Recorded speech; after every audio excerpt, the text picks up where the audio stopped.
I'm happy to be your host today. Today, we're going to talk about the world of video multimedia and ICT.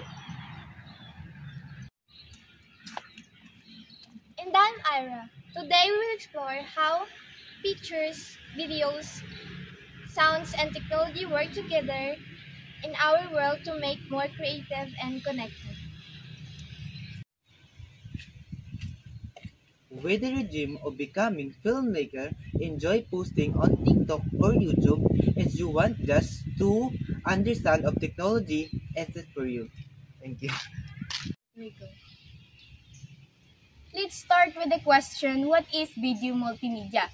In a simple word, video multimedia means mixing different media together like video, sound, image, text, and even more games to make something more interesting.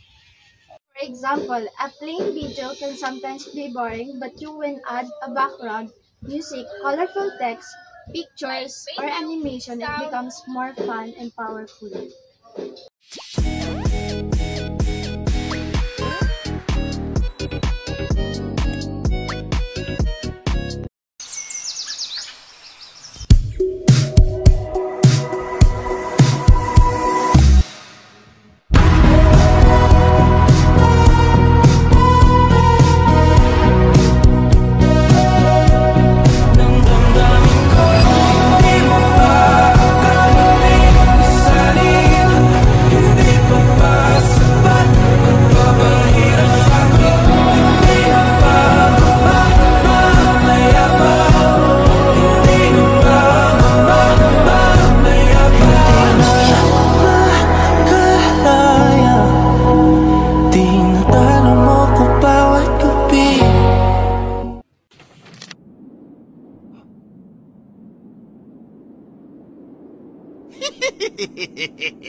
Did you see that? Each one uses multimedia in different ways. Some make you learn, some make you buy, and some make you have fun.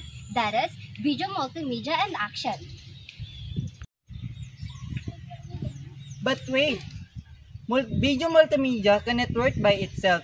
It needs ICT, which means information communication technology.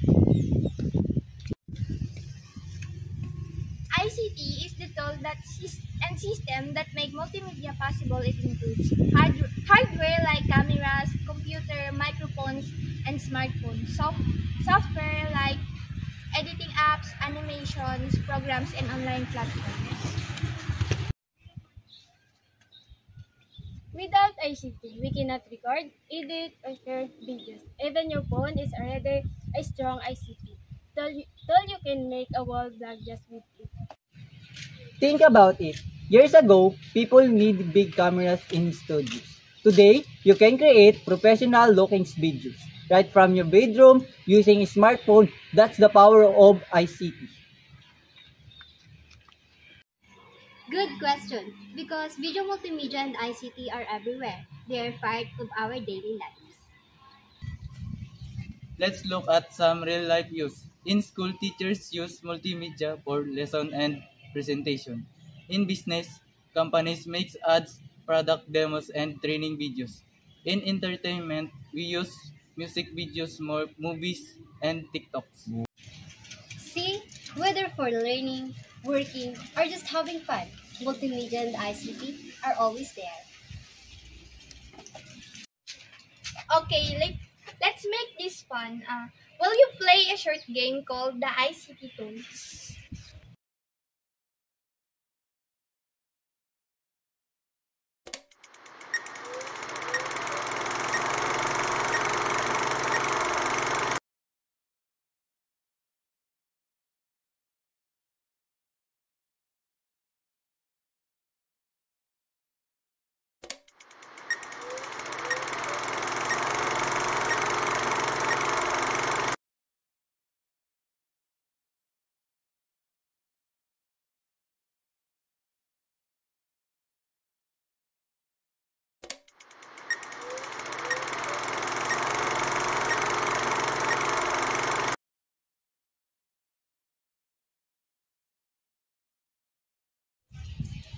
multimedia is not stopping here. The future is even more exciting.